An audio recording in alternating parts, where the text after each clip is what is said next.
The Little Peasant. There was a certain village wherein no one lived but really rich peasants, and just one poor one whom they called the Little Peasant.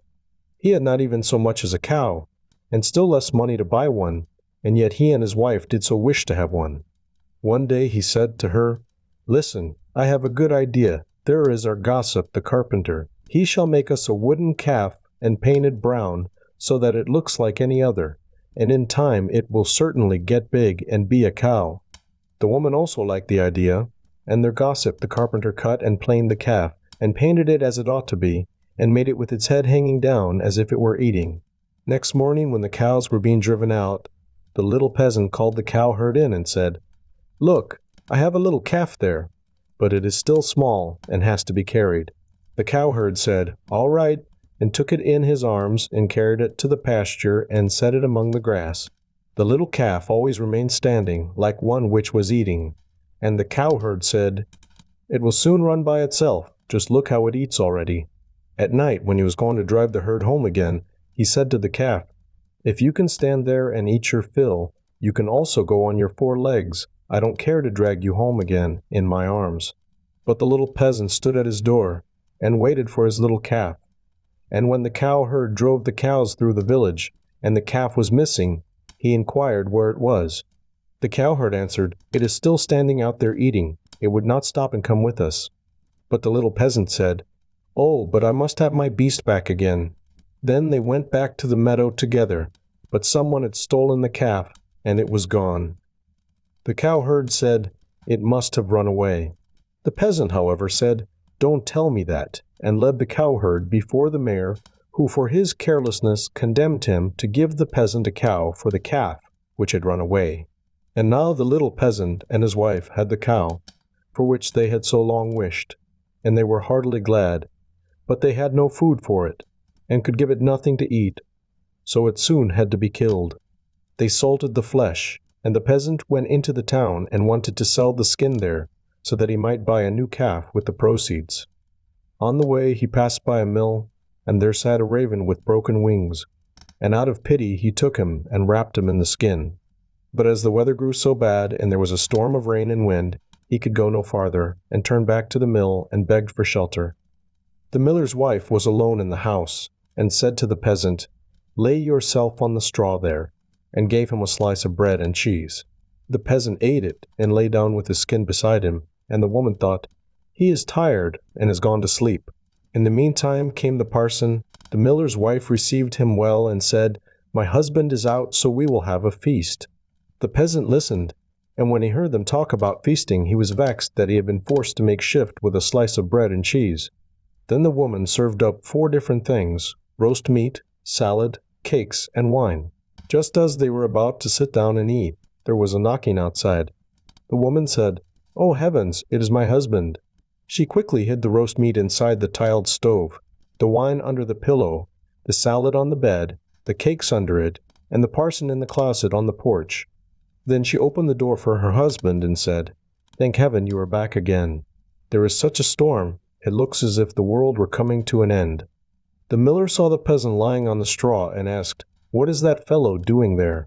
"Ah," said the wife, "the poor knave came in the storm and rain and begged for shelter. So I gave him a bit of bread and cheese and showed him where the straw was." The man said, "I have no objection, but be quick and give me something to eat." The woman said, "But I have nothing but bread and cheese." "I am contented with anything," replied the husband. "So far as I am concerned, bread and cheese will do," and looked at the peasant and said, "Come and eat some more with me." The peasant did not require to be invited twice, but got up and ate. After this, the miller saw the skin, in which the raven was, lying on the ground, and asked, "What have you there?" The peasant answered, "I have a soothsayer inside it." "Can he foretell anything to me?" said the miller. "Why not?" answered the peasant, "but he only says 4 things, and the 5th he keeps to himself." The miller was curious, and said, "Let him foretell something for once." Then the peasant pinched the raven's head, so that he croaked, and made a noise like The miller said, "What did he say?" The peasant answered, "In the first place, he says that there is some wine hidden under the pillow." "Bless me!" cried the miller, and went there and found the wine. "Now go on," said he. The peasant made the raven croak again, and said, "In the second place, he says that there is some roast meat in the tiled stove." "Upon my word," cried the miller, and went thither, and found the roast meat. The peasant made the raven prophesy still more, and said, "Thirdly, he says that there is some salad on the bed. That would be a fine thing." Cried the miller, and went there and found the salad. At last the peasant pinched the raven once more, till he croaked and said, "Fourthly, he says that there are some cakes under the bed." "That would be a fine thing," cried the miller, and looked there and found the cakes. And now the two sat down to the table together, but the miller's wife was frightened to death, and went to bed and took all the keys with her. The miller would have liked much to know the fifth, but the little peasant said, "First, we will quickly eat the four things, for the fifth is something bad." So they ate, and after that they bargained how much the miller was to give for the fifth prophecy, until they agreed on 300 thalers. Then the peasant once more pinched the raven's head till he croaked loudly. The miller asked, "What did he say?" The peasant replied, "He says that the devil is hiding outside there in the closet on the porch." The miller said, "The devil must go out, and open the house door." Then the woman was forced to give up the keys, and the peasant unlocked the closet. The parson ran out as fast as he could, and the miller said, "It was true. I saw the black rascal with my own eyes." The peasant, however, made off next morning by daybreak with the 300 thalers. At home, the small peasant gradually launched out. He built a beautiful house, and the peasant said, "The small peasant has certainly been to the place where golden snow falls, and people carry the gold home in shovels." Then the small peasant was brought before the mayor, and bidden to say from whence his wealth came. He answered, "I sold my cowskin in the town for 300 thalers." When the peasants heard that, they too wished to enjoy this great profit, and ran home, killed all their cows, and stripped off their skins in order to sell them in the town to the greatest advantage. The mayor, however, said, "But my servant must go first." When she came to the merchant in the town, he did not give her more than 2 thalers for a skin, and when the others came, he did not give them so much, and said, "What can I do with all these skins?" Then the peasants were vexed that the small peasant should have thus outwitted them, wanted to take vengeance on him, and accused him of this treachery before the mayor. The innocent little peasant was unanimously sentenced to death, and was to be rolled into the water in a barrel pierced full of holes. He was let forth, and a priest was brought who was to say a mass for his soul. The others were all obliged to retire to a distance, and when the peasant looked at the priest, he recognized the man who had been with the miller's wife. He said to him, "I set you free from the closet, set me free from the barrel." At the same moment, up came, with a flock of sheep, the very shepherd whom the peasant knew had long been wishing to be mayor.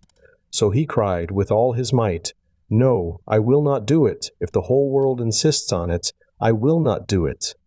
The shepherd, hearing that, came up to him and asked, "What are you about? What is it that you will not do?" The peasant said, "They want to make me mayor, if I will but put myself in the barrel, but I will not do it." The shepherd said, "If nothing more than that is needful, in order to be mayor, I would get into the barrel at once." The peasant said, "If you will get in, you will be mayor." The shepherd was willing and got in, and the peasant shut the top down on him. Then he took the shepherd's flock for himself, and drove it away. The parson went to the crowd and declared that the mass had been said. Then they came and rolled the barrel toward the water. When the barrel began to roll, the shepherd cried, "I am quite willing to be mayor." They believed no otherwise than that it was the peasant who was saying this, and answered, "That is what we intend, but first you shall look about you a little down below there." And they rolled the barrel down into the water. After that the peasants went home, and as they were entering the village, the small peasant also came quietly in, driving a flock of sheep and looking quite contented. Then the peasants were astonished, and said, "Peasant, from whence do you come? Have you come out of the water?" "Yes, truly," replied the peasant. "I sank deep, deep down, until at last I got to the bottom. I pushed the bottom out of the barrel, and crept out, and there were pretty meadows on which a number of lambs were feeding, and from thence I brought this flock away with me." Said the peasants, "Are there any more there?" "Oh, yes," said he, "more than I could want." Then the peasants made up their minds that they too would fetch some sheep for themselves, a flock apiece. But the mayor said, "I come first." So they went to the water together, and just then there were some of the small fleecy clouds in the blue sky, which are called little lambs, and they were reflected in the water, whereupon the peasants cried, "We already see the sheep down below." The mayor pressed forward and said, "I will go down first, and look about me, and if things promise well, I'll call you." So he jumped in. Splash went the water. It sounded as if he were calling them, and the whole crowd plunged in after him as one man. Then the entire village was dead, and the small peasant, as sole heir, became a rich man.